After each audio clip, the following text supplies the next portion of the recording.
Good morning, everyone. Yesterday, we have studied about Earth's magnetism and its neutral points.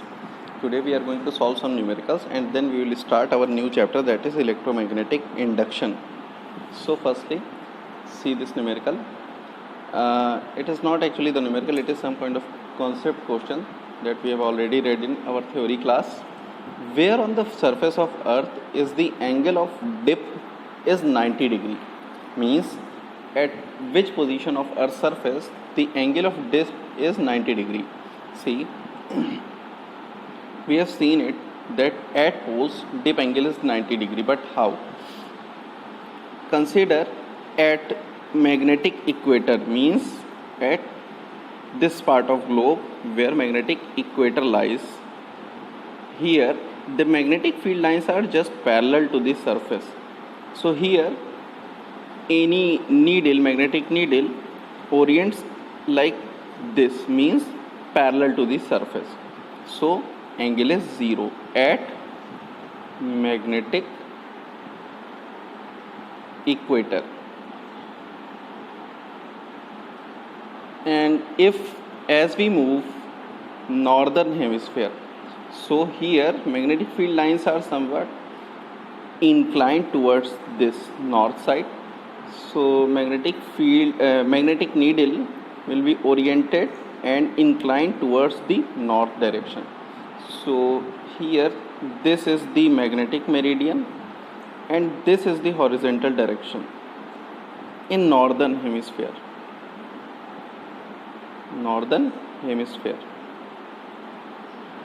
So here this angle is somewhat acute angle. As we move towards the pole with our needle, at the pole, if I am at the pole, it is north pole or the magnetic south. Here field lines are somewhat 90 degree to the surface. Field lines are here like this. So magnetic needle will be oriented just at 90 degree, north here, south here. So this is our magnetic meridian or the plane of the needle, and this is the horizon, so it is 90 degree. तो कहाँ पे होता है 90 degree? Poles पे. At, we will write the answer at poles. ऐसे ही नीचे वाले पोल के लिए भी है, बस वहाँ पे क्या होगा, साउथ वाला ऊपर की ओर ओरिएंटेड हो जाएगा. Now next, one very important numerical. It is from NCERT, but it is asked in CBSE 2013 and 2018 as well. It is simply a conceptual question. It says a wheel with 8 metallic spokes, each 50 centimeter long, is rotated with a speed of 120 revolutions per minute in a plane normal to the horizontal component of the Earth's magnetic field. The Earth's magnetic field at that place is 0.4 Gauss. Angle of dip is 60 degree. Calculate the EMF induced between the axle and the rim of wheel. How will the value of EMF be affected if the number of spokes were increased? See, it is very interesting question. At any surface of the earth, here it is surface of the earth, ये कोई surface है, बहुत बड़ा surface है. इसमें wheel कोई इस तरह से, हमारे मान लीजिए ज़मीन पे हम रख के व्हील, कोई ऐसा व्हील है जिसको हम रोटेट करा रहे हैं इस तरह से. तो व्हील देखिए, मैं साइड में अलग से व्हील बना रहा हूँ. व्हील कैसा दिखता है? ऐसा दिखता है. इसमें 8 स्पोक्स हैं, 1 3 4 5 6 7 और ये और ले लीजिए 8 स्पोक्स हैं. It has L length, diameter और radius, and it is moving in that sense, मतलब सरफेस पे के परपेंडिकुलर है ना, इस तरह से, ऐसे, मतलब एक बार ऐसे आएगा, फिर ऐसे होगा, फिर ये नीचे ऐसे. तो ये स्पोक्स इस तरह से मैं बना दे रहा हूँ कि ऐसे रोटेशन कर रहा है. Alright, consider this as our readings. अब देखिए, मान लीजिए कि किसी पर्टिकुलर पोजीशन पे हमारा जो मैग्नेटिक नीडल का ओरिएंटेशन है वो कुछ ऐसा है, ठीक है ना। ये हो गया नीडल, जो यहाँ से फील्ड लाइन ऊपर से गई है हमारे ऊपर से, ये हो गया हमारा हॉरिजेंटल। तो हॉरिजेंटल से एंगल जो होता है दैट इज़ 60 डिग्री, ये एंगल ऑफ डिप दिया हुआ है। तो यहाँ पे जो ये कंपोनेंट है ये तो मैग्नेटिक फील्ड का कंपोनेंट हो गया। This one is the horizontal component of magnetic field, alright. So this is horizontal component of magnetic field at this particular position. तो magnetic field passing through this, ये जो इस स्पोक के अंदर से, नीडल के अंदर से पास होगा, ये जो हमारा इस व्हील है इसके अंदर से पास होगा, ये सभी horizontal component of magnetic field होंगे, not the actual magnetic field. सो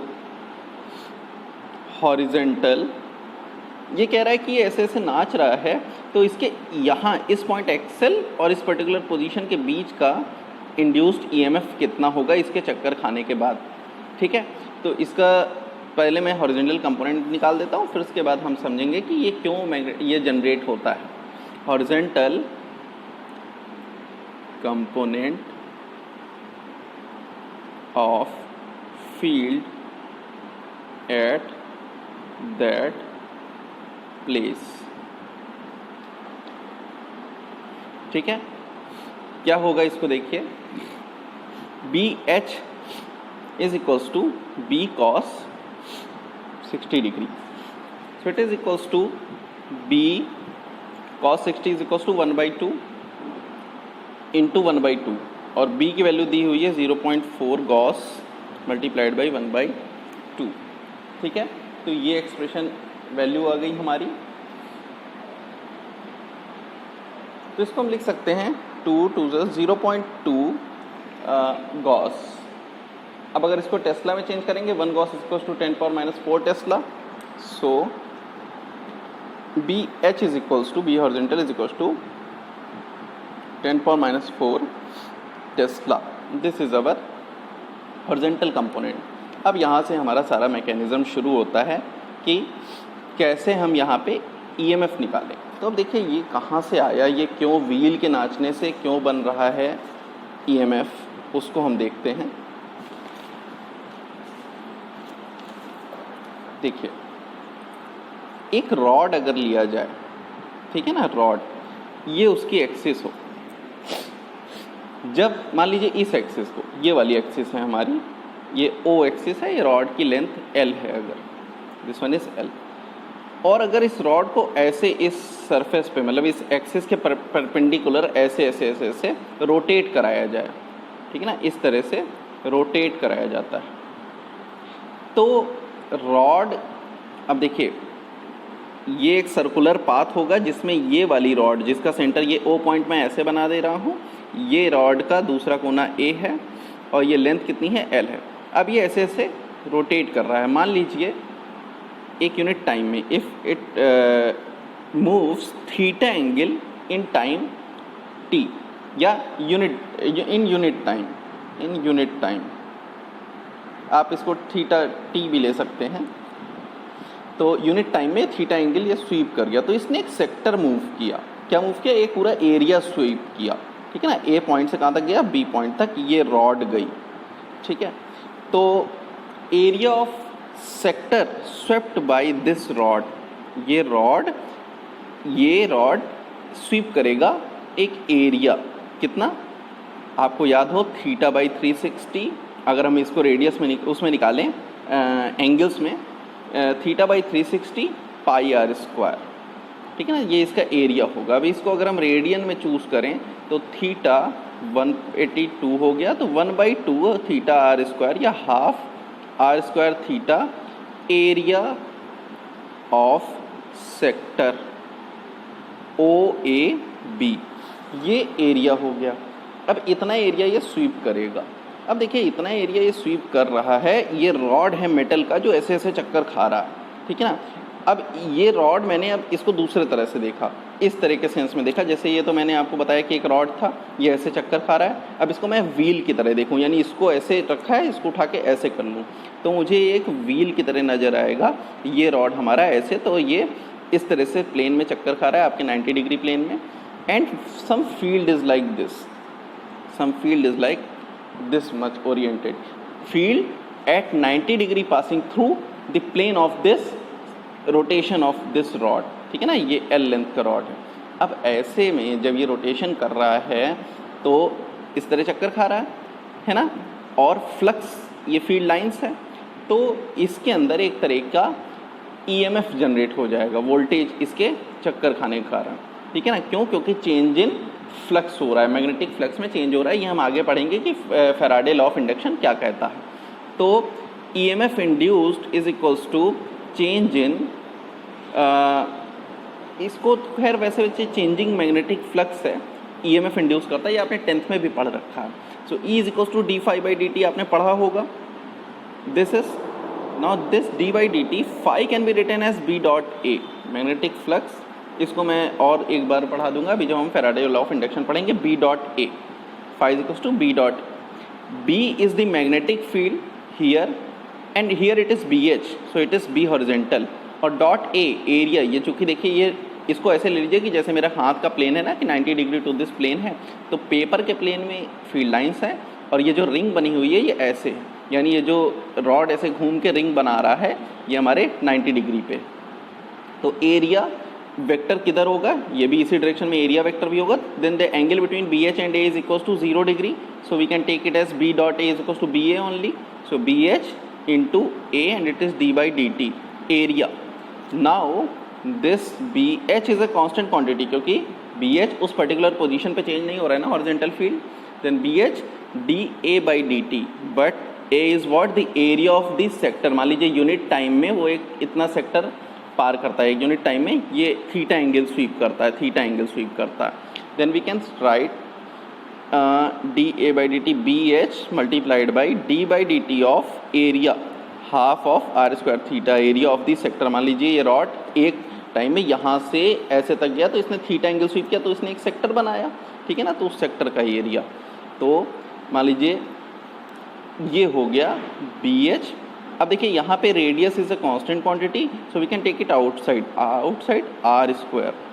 यहाँ ए रेडियस क्या है, लेंथ ऑफ द रॉड, हमने एल माना था ना, तो हम एल रखते हैं आर की जगह, एल स्क्वायर, ठीक है ना, एल स्क्वायर, और थीटा की जगह अब क्या हो जाएगा d theta by D t, और d theta by D t क्या होता है, change in angle with time, that is omega.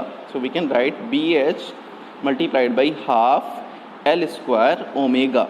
It is the EMF introduced, ये EMF इंट्रोड्यूस्ड का फॉर्मूला निकला है। कैसे निकला है, आपने देखा कि मैंने सेक्टर को एरिया ऑफ सेक्टर निकाला, वो कैसे चेंज हो रहा है, चेंजिंग एरिया विथ टाइम। तो ये मैं EMF जनरेशन का फॉर्मूला कैसे डिराइव होगा ये देखना बहुत ज़रूरी था। Now will put only the values, ठीक है। So E is equals to B H कितना निकाला है, 0.2 gauss multiplied by 10⁻⁴, so it will becomes tesla multiplied by 1/2 multiplied by L. L is what, the length of the rod, that is 50 centimetre और 0.5 metres, ठीक है, 50 centimetre दी हुई है question में, multiplied by this omega, omega we don't know, so we can take this reading,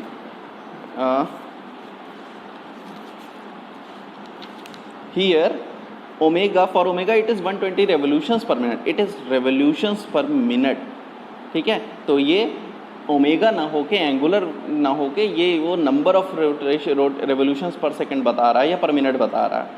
so for omega will put it like कितने rotations per minute multiplied by 2πn by t, ठीक है ना, एक minute कितने समय में rotation, 2πn, n है number of revolutions, 2πn by t, omega is equals to 2πr होता है ना फ्रीक्वेंसी, 2πn, तो n फ्रीक्वेंसी है लेकिन एंगुलर फ्रीक्वेंसी तो है नहीं है, तो 2π से मल्टीप्लाई किया, so it becomes to 0.2 into 10⁻⁴ multiplied by 1/2 multiplied by 0.5 can also be written as 1/2 multiplied by it is 2π and it is multiplied by n and it is 120 revolutions per minute, so in seconds it is 60, so it becomes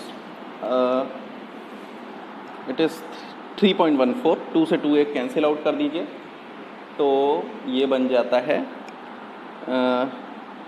इसको 10⁻⁵ कर दें तो 2 आ जाएगा, 2 into 10⁻⁵ 1/2 1/2 into 3.14 multiplied by 62 ज़ा 120, ठीक है ना।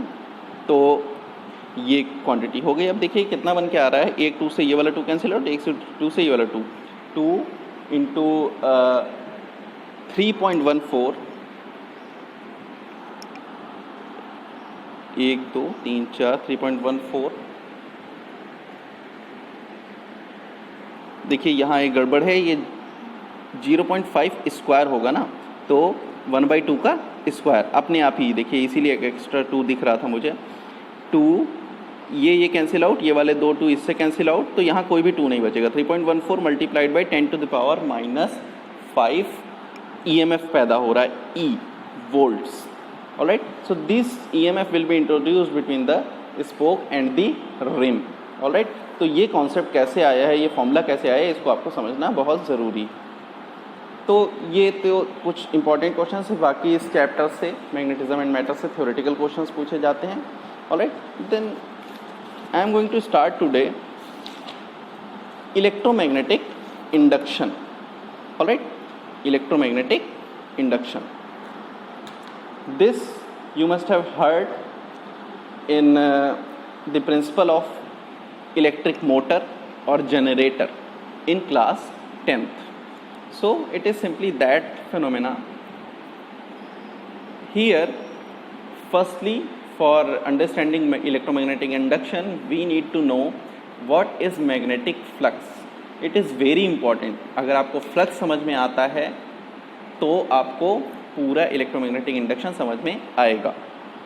So firstly see the definition, the magnetic flux through any surface placed in a magnetic field is the total number of magnetic lines of force crossing this surface normally.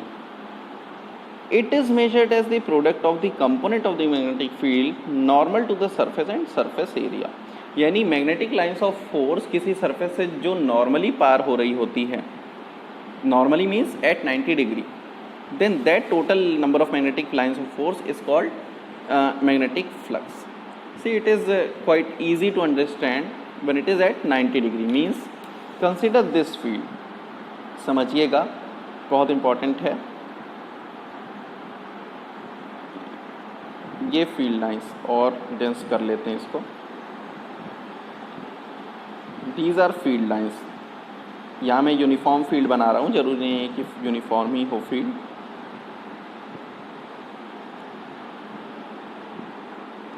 Here we have a magnetic field B, considering it as uniform. Now see, if I am considering any area, एक circular surface area ले लिया, एक ring type का ये ले लिया, ring है 90 degree पे है ये, मतलब ये आपके प्लेन ऑफ द पेपर के perpendicular. If it has area A, area कितना ए, magnetic field is B. So the number of field lines passing through this is 1 2 3 4 5 6. Here the field lines are 6. तो हम कह सकते हैं, देखिए फील्ड लाइन नंबर्स में तो काउंट होंगे नहीं, तो इसके लिए एक मैथमेटिकल एक्सप्रेशन निकाला जाता है. This is measured as the product of the component of the magnetic field normal to the surface and the surface area. Here we can see the magnetic field component normal to the surface is B only, क्योंकि वो ऐसा ही तो है. Surface के normal ये surface है, और surface area, surface का एरिया क्या है, ए मैंने माना है.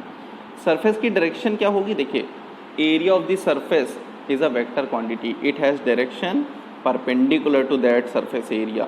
ये एरिया का यूनिट वेक्टर इस डायरेक्शन में होगा, ठीक है. अब अगर मान लीजिए मैंने कोई एक ऐसा सरफेस ले लिया जो हल्का सा झुका हुआ था, उतना ही बड़ा सरफेस एरिया झुका हुआ है, ठीक है. मान लीजिए उतना ही बड़ा हम बना देते हैं, तब भी देख लेते हैं क्या है, ठीक है. ये उतना ही बड़ा सरफेस एरिया मैंने झुका हुआ बना दिया. Now see, very interesting thing, it has same surface area as A, but here the field lines is not perpendicular. So all the field lines are not perpendicular. We will take only that portion of the magnetic field which is normal to this surface. Nothing is normal, but as we see it like this, it is a vector, it is the area vector. Here the angle between area vector and magnetic field is theta. If I say it is theta, it is the magnetic field. Consider it, it is the magnetic field. So the component of magnetic field in area direction, यानी B का component A की direction में क्या होगा, ये मान लीजिए B का कंपोनेंट A की डायरेक्शन में, तो B का कंपोनेंट A की डायरेक्शन में मैंने कहा इट इज इफ आई से B, इसको हम कह देते हैं B हॉरिजेंटल, ठीक है ना, और B normal, sorry B normal कह देते हैं तो ज़्यादा सही रहेगा। B normal it is equals to B, इसका magnitude multiplied by cos theta ना, उसकी तरफ ओरिएंटेशन B कॉस थीटा हो गया ना। अब देखो आपको वो फील्ड मिल गया which is normal to this surface, ठीक है ना, B cos theta. So the product of component of the magnetic field normal to the surface and the surface area. So अब दोनों के लिए अलग अलग हम देखते हैं। इस वाले के लिए अगर हमें फ्लक्स निकालना हो, फ्लक्स इज रिप्रेजेंटेड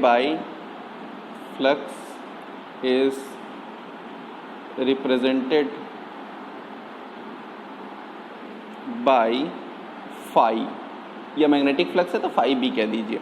तो फाई बी इस वाले के लिए क्या होगा, देखिए बी और ए दोनों एक ही डायरेक्शन में है ना, बी भी उधर, एरिया वेक्टर भी उधर, तो दोनों के बीच का एंगल 0, तो हम कह देंगे सिंपली बी इंटू ए, क्योंकि नॉर्मल कंपोनेंट बी है। अब यहाँ पे देखिए क्या है, यहाँ पे जो है फाई बी यहाँ कितना होगा, मैग्नेटिक फील्ड जो उसकी तरफ है एरिया वेक्टर की तरफ, वो क्या है, B cos theta and multiplied by area vector, only multiply, so we can write it as phi b a cos theta। अब a b cos theta अगर दो a और b दोनों वेक्टर क्वांटिटी रहे हों और उनके magnitude multiplied by the cosine of the angle between them, then it can be written as b dot a। तो अब आपको दिख रहा होगा कि वेक्टर नोटेशंस में ऐसे और स्केलर नोटेशन में ऐसे, जब उनके बीच का एंगल 0 हो तो ये यही बन जाएगा, ये वाला ये बन जाएगा। तो ये हो गया। अब उसके बाद जनरली ऐसा नहीं होता कि सरफेस हमारा परपेंडिकुलर हो या प्लैनर हो, या फिर जो हमारा फील्ड है वो हमेशा यूनिफॉर्म हो। तो मान लीजिए एक रैंडम सरफेस है, ये इस तरह का कुछ सरफेस है, ये 3 डायमेंशनल सरफेस है, फील्ड लाइंस कहीं कुछ ऐसे रही होगी, यहाँ पे एक छोटा टुकड़ा है ये यहाँ पे।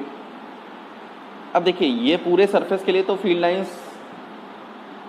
अपनी जगह मान लीजिए यूनिफॉर्म था, लेकिन यहाँ यूनिफॉर्म नहीं है, यहाँ ऐसा है, यहाँ सरफेस अलग अलग तरह ओरिएंटेड है। Then we will take only a small part, मान लीजिए ये छोटा सा पार्ट ऐसा है जिसके लिए हम फील्ड निकालना चाहते हैं। Consider it as d A, कहीं भी ले सकते हैं, यहाँ कहीं भी, it's area is d A. अब देखिए ये सरफेस है तो इसका एरिया वेक्टर क्या होगा, नॉर्मल टू दिस सरफेस, मान लीजिए ऐसा तिरछा है ना सरफेस, तो ऐसे 90 डिग्री पे इसका ये हो गया। फील्ड लाइन तो यही है, तो इसके बीच का एंगल फील्ड और एरिया वेक्टर के बीच का एंगल कितना हो गया, theta, if consider it as theta. So for flux passing through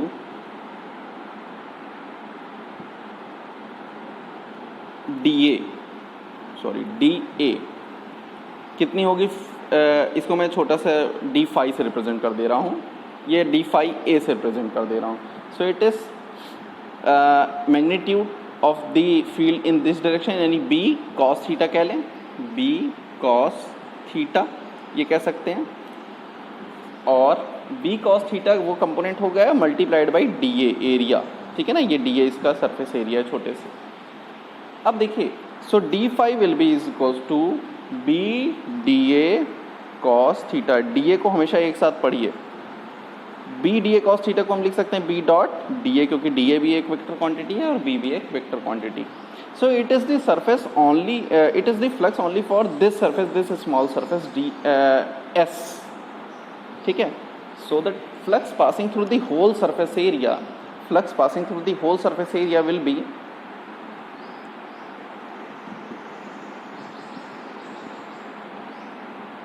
integral of this d phi, surface integral of this d phi. So it is equals to surface integral है तो हम इसको पूरे एरिया के लिए कर रहे हैं, तो phi इज इक्वल्स टू क्या हो जाएगा यहाँ पे, close integral surface integral b dot D A, और ये हमारा टोटल सरफेस एरिया होगा इस ऐसे इर्रेगुलर सरफेस के लिए, और ये टोटल फ्लक्स हो गया.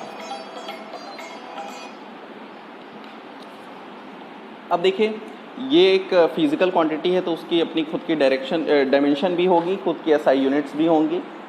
तो सबसे पहले इसकी एसआई यूनिट क्या होती है उसको समझ लेते हैं. SI unit of magnetic flux is weber, ठीक है ना, डब्ल्यू बी.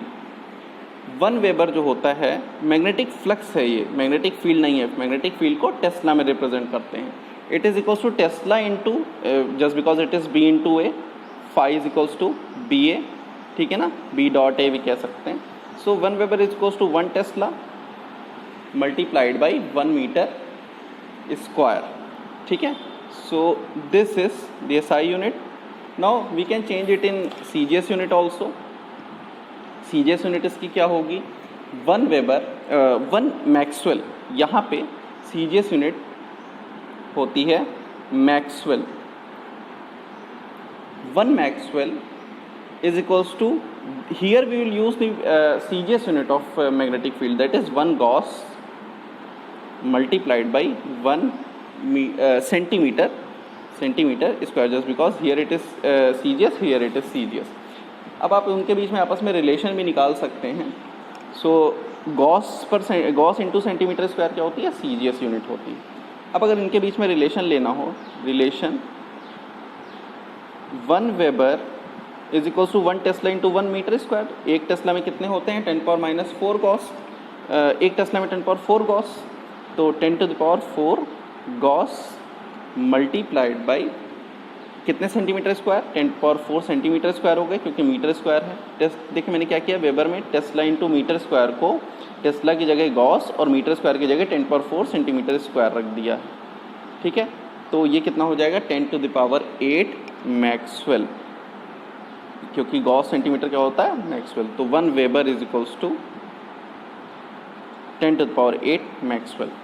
तो ये इसकी एसआई यूनिट्स हो गई फ्लक्स की. नेक्स्ट क्लास में we will study about dimensions and next topics, that is positive and negative flux and our electromagnetic induction. Alright, thank you.